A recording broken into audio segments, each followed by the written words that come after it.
Hello guys, कैसे हैं आप लोग। आप लोगों का हमारे YouTube channel MP classes bye विजय सर पर स्वागत है।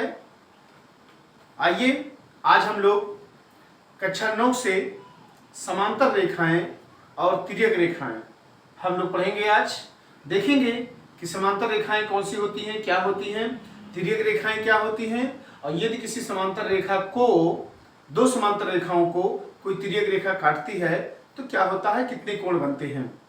उससे पहले हमारे वीडियो को आप लोग लाइक कीजिए, शेयर कीजिए। यदि आप हमारे चैनल पर नए हैं तो हमारे चैनल को सब्सक्राइब करना ना भूलें। आइए स्टार्ट करते हैं समांतर रेखाएं और तिर्यक रेखाएं। देखिए गाइस, होता यह है कि जैसे यहाँ पे अगर हमने लिखा है यहाँ पे समांतर रेखाएं, समांतर रेखाएं की जो इंग्लिश होती है वो होती है पैरेलल लाइंस।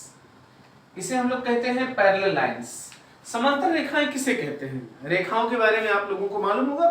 देखते हैं कि समांतर रेखाएं हम किसे कहते हैं। समांतर रेखाएं आपकी ये रेखाएं होती हैं कि जब दो रेखाएं, देखिए चार परिभाषाएं आपको हम बताएंगे आपको, 4 डिफिनेशन ऑफ पैरेलल लाइंस क्या होती है। देखिए पहली परिभाषा, जब दो रेखाओं के बीच कोई कोण नहीं बनता है तो वो दोनों रेखाएं समांतर रेखाएं कहलाती हैं। क्या समझे आप लोग, क्या समझे, समझे ये आप लोग कि दो रेखाओं के बीच में जब कोई कोण नहीं बनता है तो दोनों रेखाएं क्या कहलाती हैं, समांतर रेखाएं कहलाती हैं। आप सब लोग जानते हैं कोण की परिभाषा क्या होती है। जब दो रेखाएं एक दूसरे के ऊपर झुकती हैं तो उनके बीच में जो झुकाव होता है उसी को कोण कहते हैं। लेकिन ऐसा कोई दो रेखाएं रहें, ऐसे मान लो इनके बीच में कभी भी कोई भी कोण ना बने तो ये रेखाएं क्या कहलाती हैं, आपकी समांतर रेखाएं कहलाती हैं। समझ में आ गई, ये पहली परिभाषा। दूसरी परिभाषा, जब दो रेखाएं एक दूसरे को जाकर के अनंत पर काटे, अनंत, अनंत मीन्स क्या होता है, जिसका कोई अंत ना हो। तो जिसका कोई अंत नहीं है उसके बारे में हम कुछ भी कह लें तो आपको मानना पड़ेगा, हर किसी को भी मानना पड़ेगा, क्योंकि आप अगर उसका पता लगाना चाहते हैं तो आप पता ही नहीं लगा पाएंगे, क्योंकि अनंत का मतलब होता है जिसका कोई अंत ही ना हो। तो इट मींस हो गया कि जब ये दोनों रेखाएं जाकर के अनंत पर मिले तो ऐसी दो रेखाएं क्या कहलाती हैं, समांतर रेखाएं। ये दूसरी परिभाषा हो गई।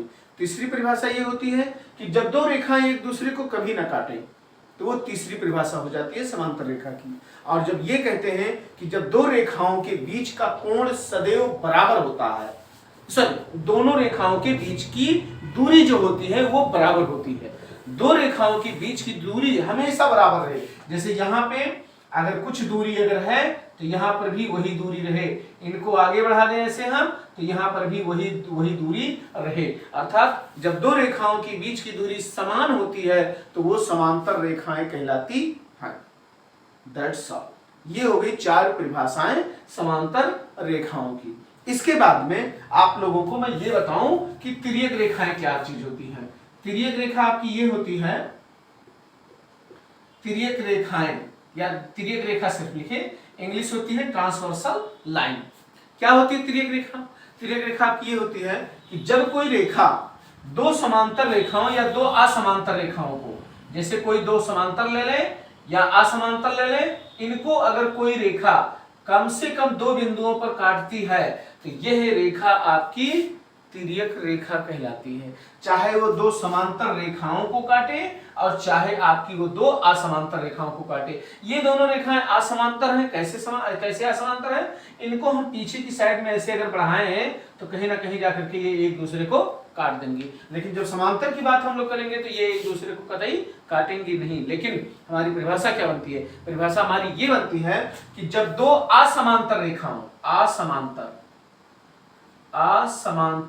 रेखाएं, और यहां पे आपकी होती है समांतर रेखा, मतलब दो समांतर रेखाओं अथवा दो असमांतर रेखाओं को कोई जब एक रेखा कम से कम दो बिंदुओं पर काटती है तो दोनों रेखाओं को काटने वाली यह रेखा तिर्यक रेखा कहलाती है। इसे हम लोग क्या कहते हैं, तिर्यक रेखा कहते हैं।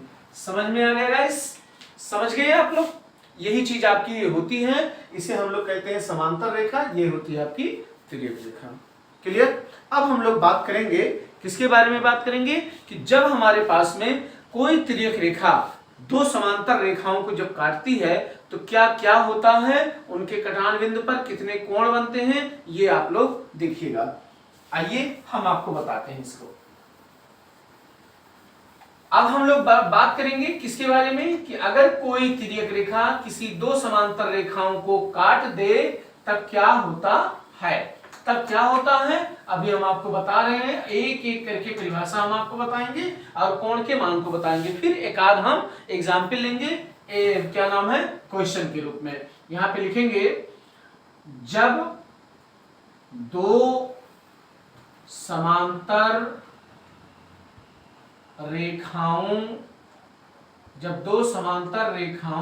को कोई तिर्यक रेखा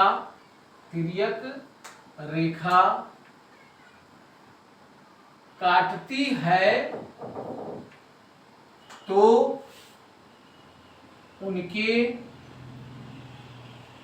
कटान बिंदु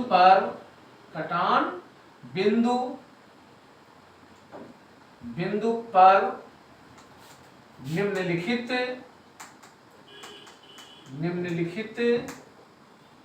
कोण बनते हैं।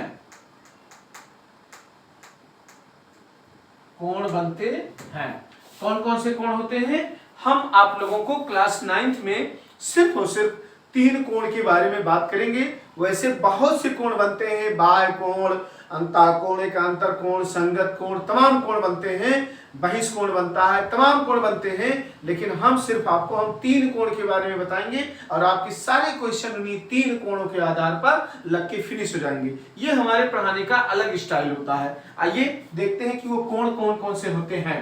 तो वो कोण कौन से होते हैं? नंबर 1 पे हम आपको बताएंगे संगत कोण।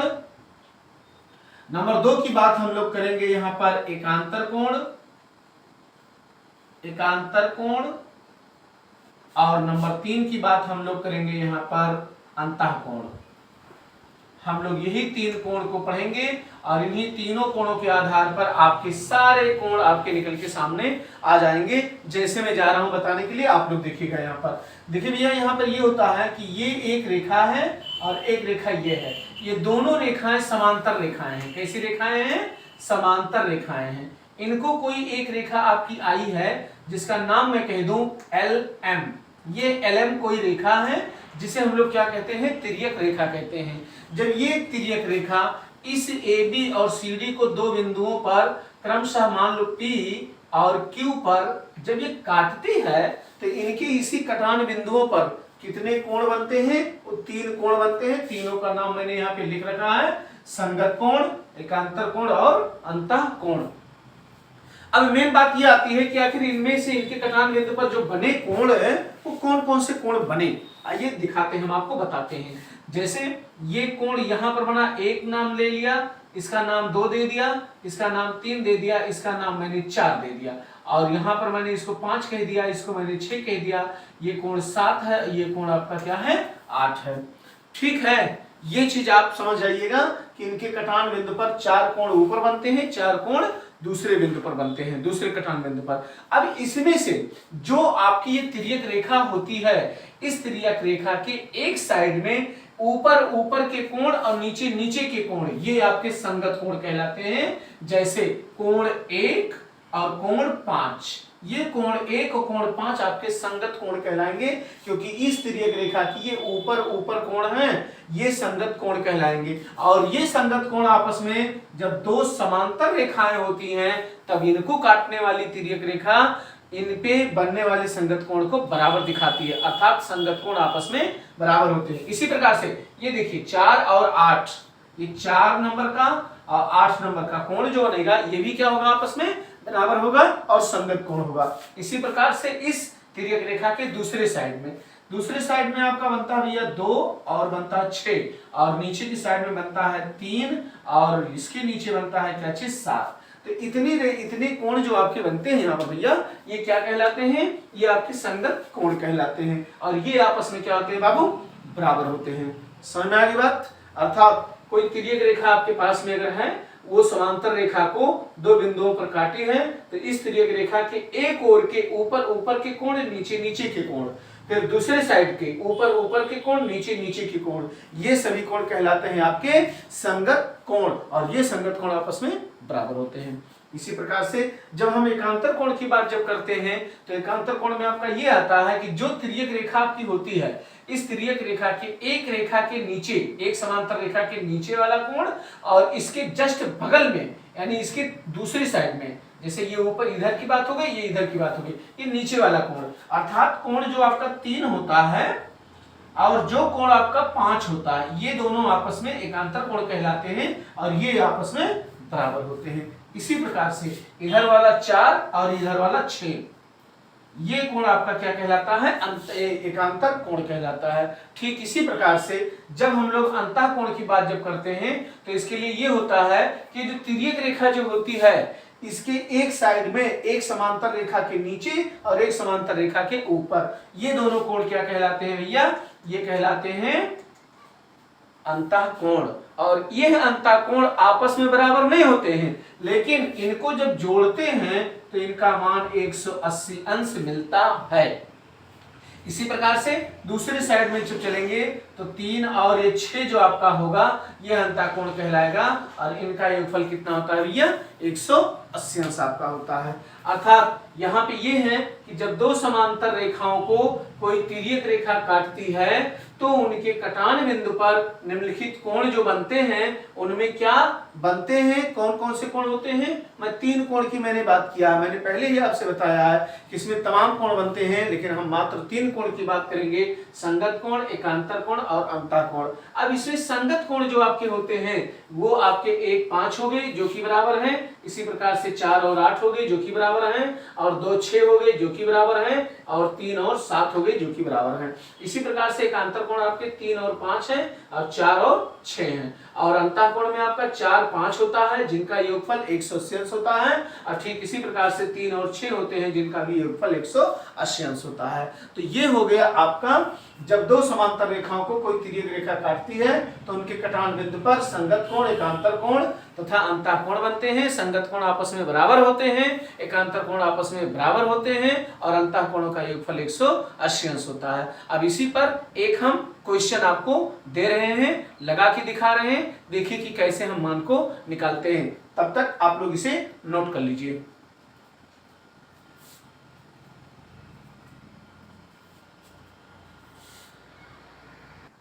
तो चलिए गाइस देखते हैं एक एग्जाम्पल को। मैंने एक एग्जाम्पल लिख रखा है। यहाँ पर हमारे पास में दो समांतर रेखाएं हैं। कौन कौन सी रेखाएं हैं? समांतर AB और समांतर है ये किसके? CD के। ये समांतर का निशान होता भैया। AB और CD आपस में समांतर रेखाएं हैं, और ये आपकी PQ जो है, ये PQ आपकी एक तिर्यक रेखा है। इस तिर्यक रेखा ने रेखाओं AB और CD को दो बिंदुओं पर काटा है, जहां पर एक का मान 70 अंश बन रहा है, एक कोण का मान, और बाकी आपसे कहा जा रहा है कि अगर ये मान अगर 70 अंश अगर है तो बाकी कोण A, कोण 2 और कोण 3, कोण 4, कोण 5, कोण 6, 7 का सबका मान आपको निकालना है। हम कैसे निकालेंगे इसी को हम बताने जा रहे हैं। आप लोग देखिएगा ध्यान से कि कैसे आपका निकलता है।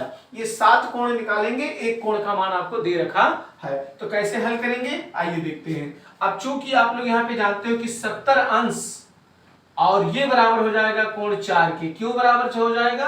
क्योंकि अभी भी हमने आपको बताया है कि ये आपके संगत कोण है। तो जब ये संगत कोण है तो इसका मतलब ये हो जाएगा कि कोण 4 का मान आपका कितना आ जाएगा भैया? यहाँ से 70 अंश, अर्थात एक उत्तर आपको मिल गया। इसी प्रकार से आप ये देखिए कि अगर ये 70 अंश है तो इसका मान कितना हो गया? 4 का भी 70 अंश हो गया। और यहाँ पर आप देखिए भैया कि कोण 1 और कोण 70 अंश ये दोनों मिलकर 180 अंश बनाते हैं। क्यों बनाते हैं? क्योंकि रैखिक युग्म है। ये क्या है? रैखिक युग्म है। अब जब रैखिक युग्म है तो एक बराबर आपका कितना हो जाएगा? 180 अंश माइनस आपका चला जाएगा 70 बराबर हो जाएगा 110 अंश। तो कोण 1 का मान कितना हो गया? 110 अंश। बट आप लोग जानते हो कि 1 और 5 और 1 कैसे कोण है? संगत कोण है। मैंने आपसे कहा था एक कोण हम बताएंगे, बाकी आपको निकालना है। ये देखिए मेरा निकल रहा है, लेकिन एक कोण का मान कितना आया है आपका 110 अंश। देखिए ये 5 का भी मान आपका निकल के सामने आ गया। कितना आ गया 110 अंश। अब बताओ, आप लोगों को फिर से मालूम है कि जो कोण 5 होता है वही कोण 3 होता है। क्यों होता है? क्योंकि एकांतर कोण। तो यहाँ पे कोण 3 बराबर कोण 5 है। क्यों है? क्योंकि ये आपस में एकांतर कोण है, और एकांतर इस 5 का मान कितना आप निकाले हो 110 अंश। तो कोण 3 का मान कितना आ गया भैया? यहाँ पे आपका 110 अंश आ गया। फिर से आप जानते हो कि कोण 3 और कोण 7 आपस में क्या है? कोण 3 और कोण 7 ये आपस में क्या है? संगत कोण। और संगत कोण आपस में क्या होते हैं भैया? बराबर होते हैं। तो आपका अब यहाँ पे कोण 3 का मान कितना आ जाएगा 110 अंश। तो ये कोण 7 का भी मान आपका निकल के सामने आ गया। अब बचा कौन सा कोण आपका? देखिए आपको 7 मान निकालने थे, 1 से लेकर के 7 तक। आपने निकाला 1 2 3 4 5 कोण अभी तक निकल चुके हैं। अब 2 कोण आपके बाकी हैं। कौन कौन से बाकी हैं? अब बाकी है आपका 2 और बाकी है आपका 6, और मेरे हिसाब से और सब निकल चुके हैं। ठीक है, अच्छा। तो अब 2 का मान निकालने के लिए अब आप जानते हो कि कोण 4 और कोण 2 कैसे कोण है? कैसे कोण है? एकांतर कोण है। ये एकांतर कोण है, तो यहाँ पे हमने लिख दिया एकांतर कोण। और अभी भी हमने 4 का मान यही कहीं निकाला है। देखिएगा 4 का मान 70 अंश आपका ऊपर में लिखा है, तो ये मान हो गया आपका 70 अंश। ठीक है, अब फिर से आप देखिए 2 और 6 कैसे कोण है आपस में? ये संगत कोण है। ये आपस में कैसे कोण है? संगत कोण है। तो 2 का मान अभी भी निकाला, कितना आया 70 अंश। तो 6 का भी मान कितना हो गया 70 अंश। तो गाइस आपको ये क्वेश्चन कैसा लगा? देखिएगा एक कोण का मान मालूम होने के बाद में हमने 7 कोणों का मान निकाल दिया। और कहां से निकाला? वही जो आपको अभी भी हमने बताया है, संगत कोण, एकांतर कोण और अंतः कोणों से। तो इसी प्रकार से हम आशा करते हैं कि आप लोग और भी सवालों को लगाएंगे। इस सवाल को आप लोग नोट कर लीजिए। Okay, thank you.